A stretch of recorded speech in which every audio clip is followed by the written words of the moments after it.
నమస్తే. 75 సంవత్సరాల స్వాతంత్ర రాజ్యాంగం అండ్ అలాగే బీసీలు ఇంకా రాజకీయ అంటరాని తరంగా ఉన్నారని చెప్పి రౌండ్ టేబుల్ సమావేశం ఏర్పాటు చేసి సో ఇక్కడ తెలంగాణ పృథ్వీరాజన ముఖ్య అతిథిగా వచ్చారు. ఒకసారి మాట్లాడదాం. చెప్పండి ప్రధానంగా ఈ రౌండ్ టేబుల్ సమావేశం ఏర్పాటు చేయడానికి గల ముఖ్య ఉద్దేశం. అదే వాస్తవం కూడా ఏంటంటే అంటచబిలిటీ, అంటరానితనం, బీసీలు అంటరాని రాజ్యాంగం వచ్చింది 75 సంవత్సరాల తర్వాత కూడా అదే పరిస్థితి ఉన్నది అనే దాని మీద చర్చ జరిగింది. అసలు ఏం చేయాలి, భవిష్యత్ కార్యాచరణ ఏంది, గతంలో జరిగినటువంటి పరిస్థితులు ఏంటి, భవిష్యత్తులో ఎట్లుండాలనే దాని విషయంలో వాస్తవం కూడా రాజకీయంగా కావచ్చు, విద్యాపరంగా కావచ్చు, నువ్వు ఏ రకంగా చూసినా కానీ బీసీలు ఇవాళ భారతదేశంలో అందరికన్నా ఘోరమైనటువంటి ఆర్థిక స్థితిలో కావచ్చు చితికిపోయి చితికిపోయి మోసానికి, అన్యాయానికి గురైన పరిస్థితులు అయితే భారతదేశం మొత్తం కనబడుతున్నది. సో స్పెషల్గా తెలంగాణ కాడికి వస్తే వృత్తులు పోయినాయి, వాళ్ళు చేసుకున్న పనిముట్లు మొత్తం సర్వనాశనం అయిపోయినాయి. కార్పొరేటీకరణ, మల్టీనేషనల్ కంపెనీస్ ఎప్పుడైతే ఇక్కడికి వచ్చినాయో కుండలు చేసుకొని కుండలు పోయినాయి. కుండలు చేసేది కుమ్మరోళ్ళే కాదా అంటే కుమ్మరి వృత్తి పోయింది. గొర్రెలను కాసేది గోళ్ళోళ్ళే కాదా అంటే గోళ్ళోళ్ళు పోయింది. కళ్ళుని గీసేది గౌన్లోళ్ళే కాదా అంటే కళ్ళు కథం అయిపోయింది. అంటే వృత్తులు ఎట్లా సర్వనాశనం అవుతున్న దానికి నిదర్శనంగా మొత్తం పోయి వృత్తులు పోయి ఉపాధి పోయి ప్రత్యామ్నాయం లేక సతమతం అవుతున్నారు జనం. కుమ్మరి వాముల తుమ్మలు మొలిసెను, కమ్మరి కొలిమిన దుమ్ము వేరెను, పెద్దవారిసా మొద్దువారినది, సాలెల మగ్గం సరుగులు ఇరిగినాయి, చేతి వృత్తిలా చేతులు ఇరిగిపాయే నా పల్లెల్లోనా అనేది ఆ సాహిత్యం ఎందుకు వచ్చిందంటే పల్లెలు మొత్తం విధ్వంసం అయిపోయినాయి మల్టీనేషనల్ కంపెనీస్ వచ్చినాక. సో మెజారిటీ ఆఫ్ కులాలు ఈ చేతి వృత్తులకు మీద ఆధారపడినటువంటి కులాలు మేజర్గా ఉన్నాయి ఏంటంటే బీసీ కులాలు.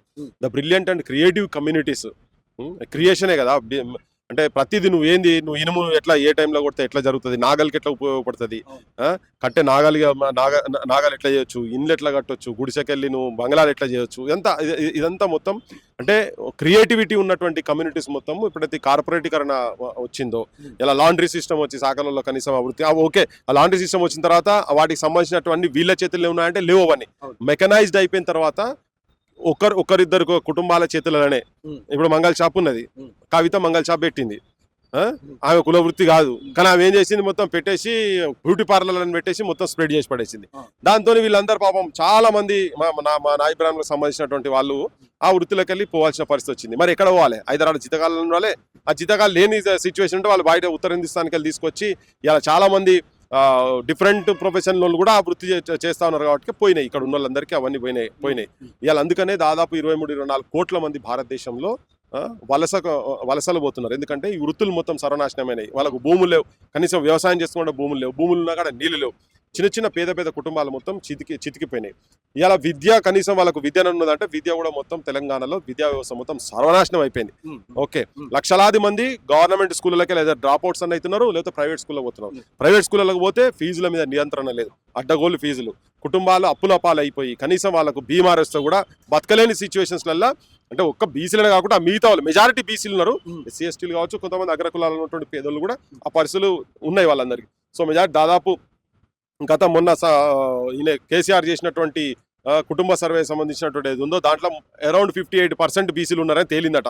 అది బయటికి రాణిస్తలేడు, ఆ రిపోర్ట్ రాణిస్తలేడు. సో ఎక్కువ ప్రభావం దీని మీద ఎవరి మీద పడుతున్నట్టే అగ్రకులాలు అటో ఇటో వాళ్ళకి పైసలు ఉన్న వచ్చి బయట చదివించుకుంటారు.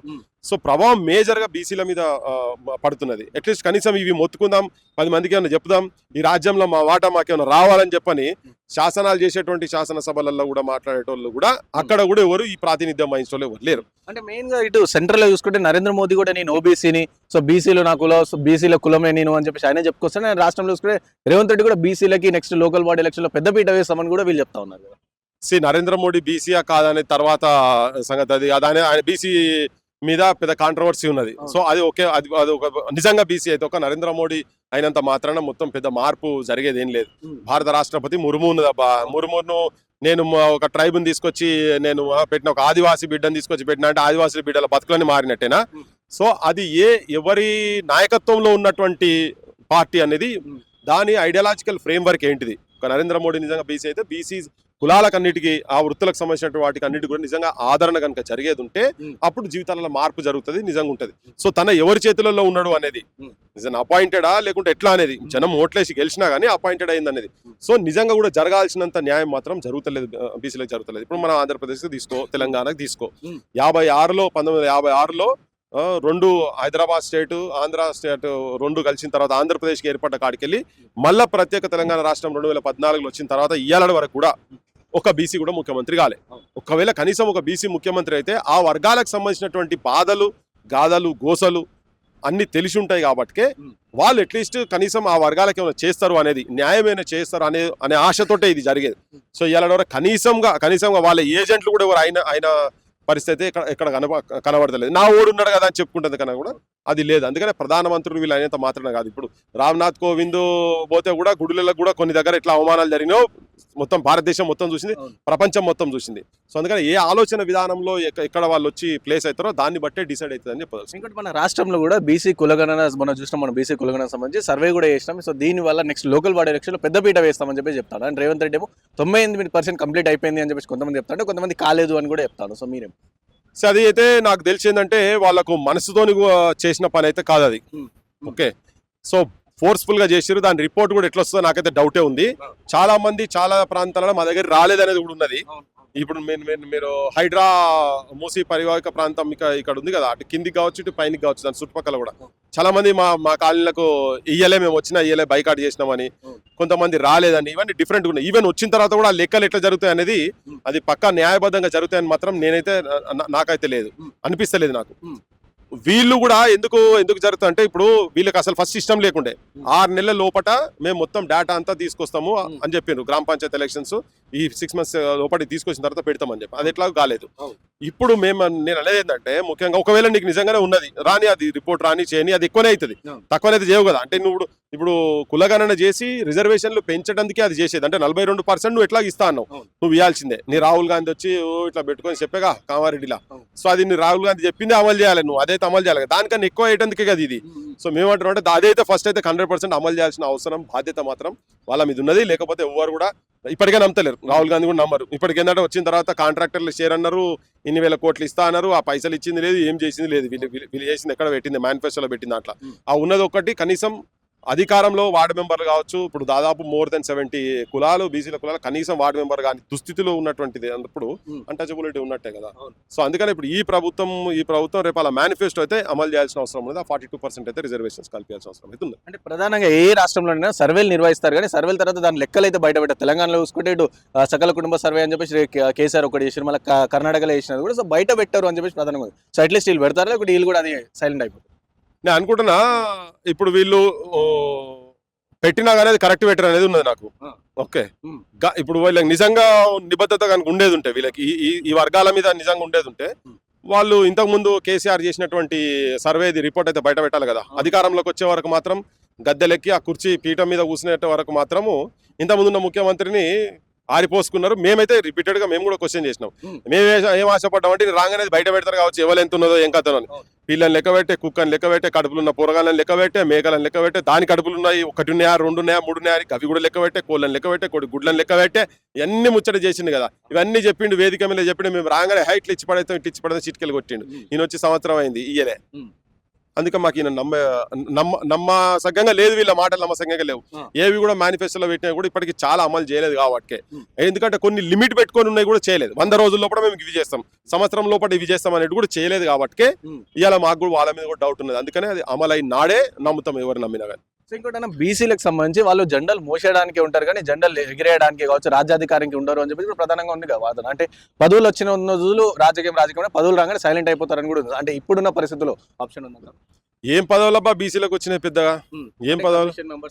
గవాటితోటి ఏమైతుంది? ఆ కమిషన్లు ఇప్పుడు చేసేది ఎవరు? కమిషన్లు రిపోర్ట్స్ ఇస్తే ఏమైనా అమలైనాయా? బొచ్చాడు భారతదేశం మొత్తం ఇట్లా చేయాలని చేసినటువంటి చాలా కమిషన్లు అయ్యాయి. చాలా విద్యా కమిషన్లు కావచ్చు, నీకు కులానికి సంబంధించినటువంటి కావచ్చు, కొటారి కమిషన్లు, కాకా కలేకల కమిషన్లు, రెండింటి దేని అయినా కానీ ఏది అమలైంది అని చెప్పి మండల కమిషనే వీళ్ళు రిపోర్ట్ ఇస్తేనే వీళ్ళు అమలు చేయలేదు కదా. కాంగ్రెస్ వాళ్ళు వీళ్ళు మొన్న మన్మోహన్ సింగ్ ఉన్నప్పుడు కూడా పార్లమెంట్ చెప్పిన రిపోర్ట్లు కూడా పెట్టలే, తప్పుల తడక అన్నారు మళ్ళీ వాళ్ళే. రేపు ఇదంతా తప్పుల తడక అని చెప్పి మళ్ళీ వీళ్ళు కూడా అనొచ్చు. ఒకవేళ నిజంగా ఉన్న రిపోర్ట్ బయటకు పెట్టినా అమలు చేస్తారనేది అయితే గ్యారంటీ అయితే నాకైతే అనబడతలేదు, చేసినాడే నమ్ముతాం గంతనే.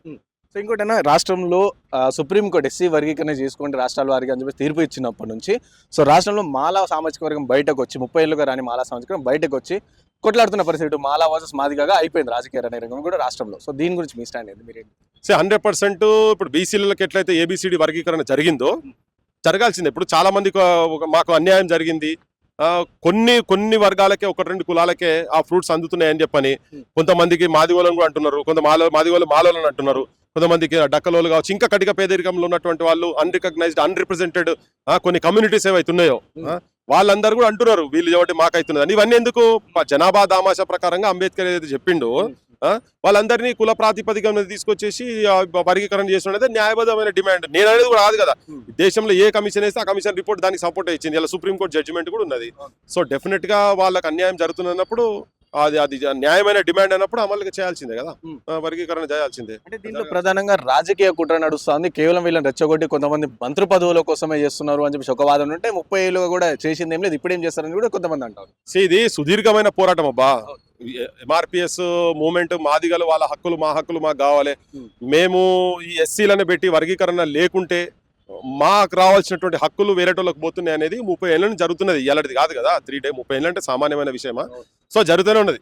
స్వతంత్ర పోరాటము అట్లే ఏళ్ళు జరిగినాయి. 30 ఏళ్ళు కాకపోతే 60 ఏళ్ళు చేస్తారు కావచ్చు. నాకు అన్యాయం జరిగింది అన్నప్పుడు ఆ జాతీయత బయటకు వచ్చేస్తున్నారు కదా. సో చేసినప్పుడు వాళ్ళు అనేది కూడా ఏంటంటే అందరూ అంతకుముందు ఒప్పుకున్నారు, జడ్జిమెంట్ ఏదొస్తే గదే మేము రెడీగా ఉంటామని చెప్పని కొంతమంది లీడర్లు ఒప్పుకున్నారు, ఇప్పుడు కాదంటున్నారు అనేది.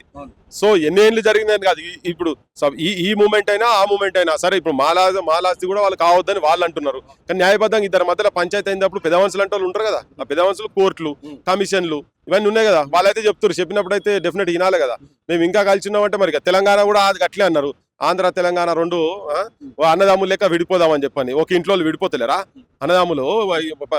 ఆస్తి కాడ పంపకాడ కాడనో దేనికో నువ్వు పెద్దోనికి ఎక్కువ వచ్చింది, చిన్నోనికి తక్కువ వస్తుంది, నువ్వు ఆయనకి ఎక్కువ చూస్తున్నావు మాకు తక్కువ చూస్తున్నావు, చాలా పోరాబాయి నీది నువ్వు తీసుకొని పంపిస్తారు. అంతే ఏముంటుంది అలా ఇడుపు కాయడం అవుతుంది, పక్క పోతారు. అన్నదమ్ములకి కలిసి ఉండాలి. ఇద్దరం విడిపోతే భూమి బద్దలు అవుతుందా, ఇండియా పాకిస్తాన్ ఏమన్నా ఏదుందా కొట్టట్లేదు అని చెప్తున్నారు కదా. సేమ్ అట్లనే ఉంటుంది. ఏముంటుంది, వర్గీకరణ జరగాల్సిందే అని కోర్టులు చెప్తున్నాయి, అన్ని చెప్తున్నారు. చెప్పినప్పుడు జరగాలి అంతే. జనం కూడా చాలా మంది వీడియో కూడా మాట్లాడితే చాలా మంది 10-15 మంది మాట్లాడుతుంటే ఎవరు మాట్లాడినా కానీ జరగాలంటున్నారు. సమాజం కూడా ఎవరైతే అన్యాయానికి గురవుతున్నామని చెప్పని అంటున్నారో అది న్యాయమైన డిమాండ్ ఏదైతున్నదో డిమాండ్ సైడ్ సమాజం కూడా ఇలా మాట్లాడే పరిస్థితి ఉన్నది. ఫైనల్ గా చెప్పండి, మొన్న రీసెంట్ గా పార్లమెంట్ లో అమిత్ షా అంబేద్కర్ అనడానికి బదులు దేవుడు అంటే పుణ్యక్షేత్రం స్వర్గానికి పోతాడని చెప్పి చెప్పిన వ్యాఖ్యలు ఉన్నాయి. సో దీంట్లో చాలా వరకు కాంట్రవర్సీలు ఉన్నారు. సో మీరేమంటారు కేంద్ర మంత్రి స్థాయి?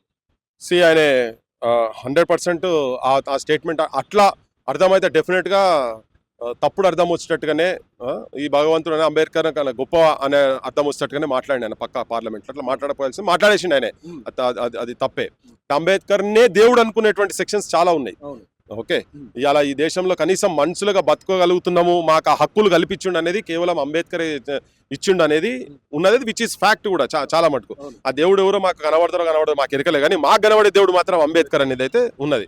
మా సొంతలో కూడా అంబేద్కర్ అంటే చాలా అభిమానం, గౌరవం, సమస్య లేదు. Is a role model. Okay, ఇలా అన్ని మత గ్రంథాల కన్నా గొప్ప గ్రంథం ఏంది అని అంటే రాజ్యాంగమే. అన్ని మత గ్రంథాలను నడిపేటువంటిది కూడా రాజ్యాంగమే. ఓకే, ఆ రాజ్యాంగం దాంట్లో ఆ రచించిన దాంట్లో ప్రధాన భూమిక పోషించినటువంటి వ్యక్తి చాలా మంది ఉండొచ్చు, కానీ అట్టడుగుల కులాలకు సంబంధించినటువంటి వ్యక్తి, ఆ కాలంలో అంతకన్నా గొప్పగా ఎవరు చదవనట్టు వ్యక్తి, మెయిన్ అసమానతలను సమానంగా ఎట్లా చూపించాలనే దాని మీద ప్రతి దాంట్లో ఇవాళ అంబేద్కర్ కనుక ఆర్టికల్ 3 రాయకపోతే తెలంగాణ కూడా లేదు. సో అటువంటి గ్రంథం రాసినటువంటి వ్యక్తి మాకు గొప్ప అనేది డెఫినెట్ గా ఉంటది.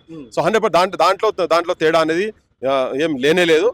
సో అందుకని ఏంటంటే ఆ వర్డ్ ఆయన డెఫినెట్ గా వెనుకకు తీసుకోవాల్సిన అవసరం ఉన్నది, మాట్లాడాల్సిన. ఎందుకంటే వాళ్ళకి అది అలవాటు అయిపోయింది కాబట్టి వాళ్ళు అట్లా మాట్లాడినేమో కానీ.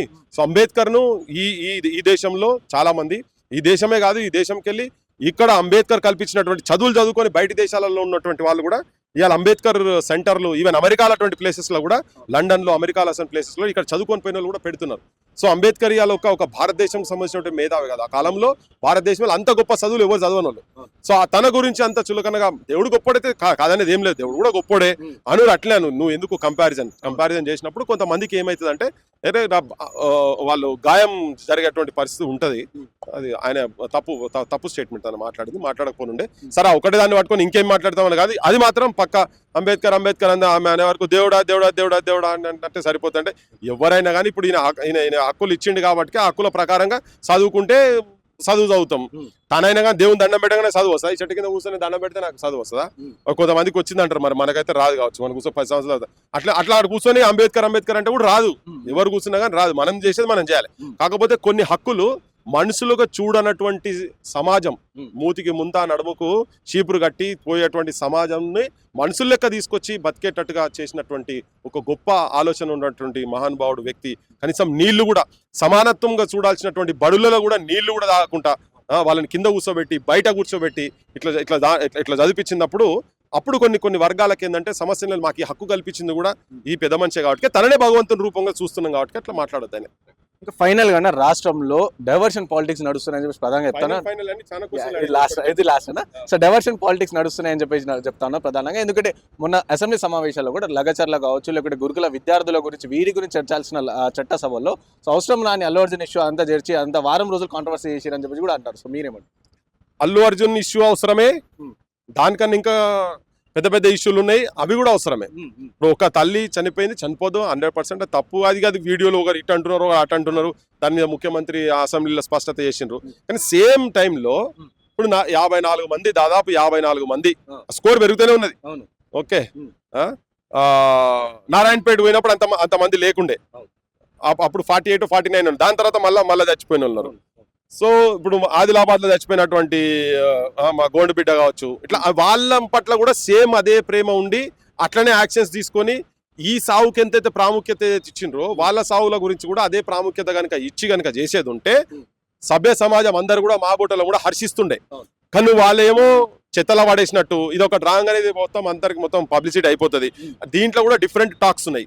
ఈయన కోట్లు 1200 కోట్లు 1500 కోట్లు సంపాదించిండు, 100 కోట్లు 2 కోట్లు అడిగిండట వీళ్ళు, మా పార్టీ ఫండ్ 20 మా వాళ్ళు ఢిల్లీలో అడుగుతున్నారు, జర మీరు ఇస్తే మాత్రం మేము అన్ని ఎడ్దాటు చూసుకుంటామని అంటే మేము ఎందుకు ఇస్తామంటే ఈయన బయటికి తీసిండని. ఇవన్నీ జనం లోపట వాస్తవాలు పక్కకు పడేస్తే ఇటువంటి టాక్ మాత్రం జనం లోపట ఇది పక్కా ఇది ఉండనే ఉంటది. అది జరుపుకుంటూ వస్తున్నది. ఓకే, సో సినిమా వాళ్ళు అనగానే సినిమా వాళ్ళ మీద నేను ఆధిపత్యం వహిస్తే ఈయన వసూలు చేస్తాను. హైదరాబాద్ మీద కూడా గట్లే జరుగుతా ఉన్నది. ఇక చాలా వచ్చినాయి. కోకాపేట లాంటి ఇప్పుడు 56 చెరువులు నువ్వు అన్ని చూసినావు, కులగొట్టి పడేస్తా అట్లా ఇట్లా అన్నావు. పెద్ద పెద్దోళ్ళు అందరి దగ్గరికి పోతా నేను కులగొడతా అన్నావు. నాగార్జున తప్ప ఏం కులగొట్టిన పాపన పోలే. అది కూడా వచ్చింది, నాగార్జున కూడా ఇట్టింటే కాలేదన్నాడని. ఇప్పుడు 56 మరి ఎందుకు కులగొడతలేవు అని చెప్పి జనం లోపల ఇటువంటి చాలా అంశాలు ఉన్నాయి, చర్చకు వస్తున్నాయి. చాలా అంశాలు చర్చకు వస్తున్నాయి. సో నిజంగా కూడా నువ్వు లావాదేవీలు కనుక లేకుండా అవి కూడా కొట్టాలి కదా అని చెప్పుకుంటున్నాం. మేము కూడా అడిగినాం, కొసదాకా చూడాలి వీళ్ళ సంగతిని. ఇప్పుడు తెలిసిపోయింది, మధ్యలోనే ఆపేసిర్రు. అంటే చాలా టాక్స్ జనం లోపల పెట్టున్నాయి. కొంతమంది బిల్డర్సే మాట్లాడుకుంటారు, వీళ్ళంతా కలిసి శివకుమార్ని పట్టుకొని అది ఎంత వాస్తవం పక్కకు పడేస్తే శివకుమార్ని పట్టుకొని బెంగళూరు అనే మంత్రి ఉప ముఖ్యమంత్రి ఆయన పట్టుకొని ఢిల్లీకి పోయిరట. ఢిల్లీకి పోతే ఢిల్లీలో అడిగినట, ఢిల్లీలో చెప్పినట మా వాళ్ళంతా కలిసి మా బిల్డర్ అంతా కలిసి 200 కోట్లు ఇస్తారు భయ్ నీకు, మీరు ఢిల్లీలో చెప్పురు జరా మా వానికి ఇక్కడ మా ముఖ్యమంత్రికి చెప్పుర్రి తెలంగాణ ఆయనకు జర ఆపుర్రి అని. అంటే ఈయన అక్కడ దానికి ఎందుకు ఆగుతావు భయ్, ఇంకా చాలా చేస్తాం మీరు 4 రోజులు ఆగుర్రి అని. మరి అన్నట్టుగానే ఏమైనా అయిందా? జనం అనుకుంటున్నారు భయ్, మనం అనుడు కూడా కాదు కదా. ఇప్పుడు ఆపోజిషన్ కూడా బొచ్చడు మాట్లాడుకుంటారు లావాదేవీలు జరుగుతున్నట్టు. సో నువ్వు నిజంగా కూడా నువ్వు చేయదలుచుకున్నప్పుడు ఉన్నోని అని కొట్టినప్పుడు అప్పుడు ఉంటుంది. నేను ఫస్ట్ డే రోజు చెప్పిన, నువ్వు రామోజీ ఫిలిం సిటీకి పోయి కొట్టదావా చెప్పు, అందులో చెరువులు ఉన్నాయి, నాలా పోతున్నది, నువ్వు అనుకున్న నాలా కూడా లెక్కలు పోతున్నది, దానికి అడిగి పోదాం. ఆయన లోపలి కెమెరా కూడా తీసుకుపోనియాడు, ఆడికి పోదాం పా అని చెప్పని అన్నాం. మరి రామోజీ నువ్వు పట్టలే, నువ్వు ఎవరిని పట్టలే, ఇప్పుడు ఈ చెరువులన్నీ మొత్తం అట్లే ఉంటున్నాయి, సేమ్ అట్లే ఉంటున్నాయి కదా అని ఇప్పుడు జనానికి డౌట్స్ వస్తున్నాయి. అటువంటి రాకుండా చేయాలంటే నువ్వు నివృత్తి చేయాలంటే ఇట్లా ఇల్లీగల్ ఉన్న వాళ్ళందరినీ మాత్రం నువ్వు ఒక భరతం పట్టాలి, వాళ్ళని చూడాలి. ఉట్టి మాటలతో కాదు, చేతులతో జరగాలి. ఇది జనం లోపట సామాన్యుల లోపట ఇటువంటి మాటలు వస్తున్నాయి. ఇప్పుడు ఆ చుట్టుపక్కల ప్రాంతాల్లో మీరు మైక్ పట్టుకొని పోన్రి, మరి దానిలో 3 చెరువులు ఉన్నాయి కదా, పెద్ద చెరువు ఉన్నాయి, ఇంకా కుంట ఉన్నది మరి కాదు పోనేరు. చెరువుని ఎట్లా కబ్జా పెట్టి కాంపౌండ్ వేస్తారు దాని చుట్టూ. అట్లా ఒక రామోజీరావు ఇట్లా చాలా మంది ఉన్నాయి, మరి వాళ్ళందరి దగ్గర పోతారా? ఇవన్నీ చేయాల్సిన అవసరం ఉంది కదా. అవి చేసినాడు నమ్ముతాం. ఏదో ఇన్సిడెంట్ దొరికింది పక్క ఆయన తప్పు చేసినాడు, అది అల్లు అర్జున్ కాదు, అల్లు అర్జున్ అయ్యా అయినా కానీ చేయాల్సిందే, దాంట్లో తప్పేం లేదు. ఓకే, కానీ దాంతో పాటు ఇటువంటి కూడా చేయాలి. మరి వీళ్ళ మీద ఎవరి మీద ఎంతమంది మీద 54 మంది చచ్చిపోయిన వాళ్ళ మీద ఎవరు తప్పు చేసిరు, ఎవరి మీద ఎన్ని కేసులు పెట్టిరు, ఎవరిని బొక్కల వారేసారు, ఎవరిని జైలు సలాకాల దాకా పంపించాల్సిన అవసరం ఉంది. మరి పంపినప్పుడు అడుగుతూనే ఉంటారు, జనం కూడా అడుగుతూనే ఉంటారు. జనం లోపల ఇది నాంతుంటాయి. ఇలా వాళ్ళ ముంగడ వచ్చి ఎవడు మాట్లాడవచ్చు, మా ఎమ్మెల్యే ముంగడ ఎట్లా మాట్లాడతా, మా మంత్రి ముంగడ ఎందుకు మాట్లాడతా, మా ముఖ్యమంత్రుల ముంగడ ఎందుకు మాట్లాడతా అనుకోవచ్చు. కానీ జనం మాట్లాడుకుంటారు కదా. జనం నువ్వు నోరు మూపియాలంటే నువ్వు అన్నిటి మీద కూడా అదే యాక్షన్ తీసుకుంటే అప్పుడు జనం నోరు మూపిస్తారు. మరి ఆ సంబంధిత మంత్రుల మీద మంత్రుల శాఖల మీద నువ్వు ఏమైనా చేస్తావా? ఇప్పుడు నేను చెప్తున్నా రిపీటెడ్, ఇప్పటికి చాలా మళ్ళీ చెప్తున్నా, మన బోర్డ్ ఆఫ్ ఇంటర్మీడియట్ ముంగట ఒక ఆడమ్మది వీళ్ళు మేనిఫెస్టోలో పెట్టినవి చేస్తలేరు అనే డిమాండ్ తో పోయి వాళ్ళు అడిగినందుకు వాళ్ళు బూతులు తిట్టి ఉల్టా వాళ్ళు ఏం అసాంఘిక శక్తులు కాదు, టెర్రరిస్టులు కాదు, బందుకు పట్టుకొని వచ్చి కాలుస్తలేరు వాళ్ళు, వాళ్ళ గోసలేందో అప్లికేషన్ పట్టుకొని అడిస్తామని వచ్చిండ్రు. ఆ బూత్ మాటలు మాట్లాడిరు, పోలీసులు బూత్ మాటలు మాట్లాడిరు. మాట్లాడినాక వీళ్ళు తిరగబడితే తీసుకుపోయి అలా బారేసారు. రైక బట్టి ఇట్లా ఇట్లా ఇట్లా బట్టి ఇట్లా గుంజాడు. విజువల్స్ అన్ని ఉన్నాయి. ఇది వచ్చినప్పుడు అది ప్లే చేస్తే చేయరు మీరు. ఇట్లా పెట్టి గుంజిండు. ఏ అధికారంతో నువ్వు ఒక ఆఫీసరు, పోలీస్ ఆఫీసరు, ఒక ఆడామది తెలంగాణ ఆడిబిడ్డది, నువ్వు రైక బట్టి ఇట్లా అంటావు? ఒక ఆడ ఏది ఏసీపీ అట. మళ్ళా ఇంకోడేమో వ్యాన్ ఎక్కి ఆడామని కొడుతున్నాడు, లిటరల్ కొడుతున్నాడు. వాళ్ళిద్దరిని సస్పెండ్ చేసిండ్రా. ఇప్పుడు విజువల్స్ ఉన్నాయి కదా. మరి తప్పే కదా, తప్పే. ఇక్కడ ఈయనైతే డైరెక్ట్ పొడిచినాడు కాదు, కానీ ఈయన వచ్చి ఈయన బాధ్యత లేకుండా చేసిందని చెప్పి అల్లు అర్జున్ జరిగింది. మరి ఇక డైరెక్ట్ కొట్టిండు కదా. కొట్టినప్పుడు రాజ్యాంగం ఏ రాజ్యాంగం హక్కు ఇచ్చింది? కొట్టుమని ఎవడు ఏ రాజ్యాంగం హక్కు ఇచ్చింది నీకు? ఇయ్యలే కదా. మళ్ళీ అందులో ఒక ఆడ పోలీసు ఆడవాళ్ళని కొట్టదు, మొగోడు ఆడామని ఎట్లా కొడతారు? మరి వాళ్ళ మీద ఏం యాక్షన్ తీసుకున్నారు? మరి ఆ మంత్రితో శాఖ ఎవరిది, దానికి హెడ్ ఎవరున్నారు? మరి వాళ్ళ మీద ఏం యాక్షన్ తీసుకుంటారు? ఇగో ఇవన్నీ ఉంటాయి జనం లోపల, ఇవన్నీ చర్చలు జరుగుతాయి. కాబట్టి నువ్వు ఒకటి చేసే ముందు మిగతా వాటి మీద కూడా సేమ్ నీకు అట్లనే ప్రేమ ఉండాలి. ఈ వీళ్ళని కన్న తల్లులు కన్న తల్లు కాదా? ఫుడ్ పాయిజన్ అయి చచ్చిపోయిన వాళ్ళ తల్లులు అమ్మలు కాదా? వాళ్ళకు ప్రేమలు లేవా? వాళ్ళ గర్భంలోకి వెళ్ళి పుట్టలేదా? వాళ్ళు సన్నుబాలు దాగిపోయలేదా? వాళ్ళు గోరముద్దలు పెట్టలేదా? చందమామని చూపించుకుంటా అసెంబ్లీలో బొక్కడు మాట్లాడి అధ్యక్ష ఇట్లా ఆమె ఇట్లా తల్లి అధ్యక్ష ఇట్లా పోయింది అట్లా. మరి బొచ్చడు మంది పోయింది కదా. మరి వాళ్ళ సంగతి ఏంది? వాళ్ళు కూడా చేయాలి కదా. అది నేనేమంటున్నాను అంటే, ఇట్లా అందరు అమ్మలే. మరి వాళ్ళ సావు లోదికు వీళ్ళ సావు లోకు అట్లా చూసినప్పుడు జనం లోపలికి జనంకు అది ఒక రాంగ్ మెసేజ్ పోతుంది. కాబట్టి దాన్ని సెటరేట్ చేసుకోవాల్సిన అవసరం ఉంటుంది. సో విన్నారుగా తెలంగాణ పృథ్వీరాజ్ చెప్తున్న పరిస్థితి. సో ఎలాగైనా సార్ బీసీ రాజ్యాధికారం రావాలి, దానికి సంబంధించిన కృషి ఇప్పుడు గ్రౌండ్ క్లియర్గా ఉంది కాబట్టి సో దానికోసం చేస్తూ ఉంటాం. అండ్ అలాగే రేవంత్ రెడ్డి ఏదైతే ప్రతి ఒక్క సమస్య తెలంగాణ ఉన్న ప్రతి ఒక్క సమస్యలపైన ఏ విధంగా అల్లు అర్జున్ దృష్టి పైన కాన్సన్ట్రేషన్, అలాగే ప్రతి ఒక్క సమస్యలపైన కూడా దృష్టి పెడితేనే మీ పైన నమ్మకం ఉంటే లేకుంటే ఉంటుందని చెప్పి తెలంగాణ పృథ్వీరాజ్ చెప్తున్న పరిస్థితి. కెమెరా పర్సన్ సాయితో Rana Pratap, reporter for YNTV from Hyderabad.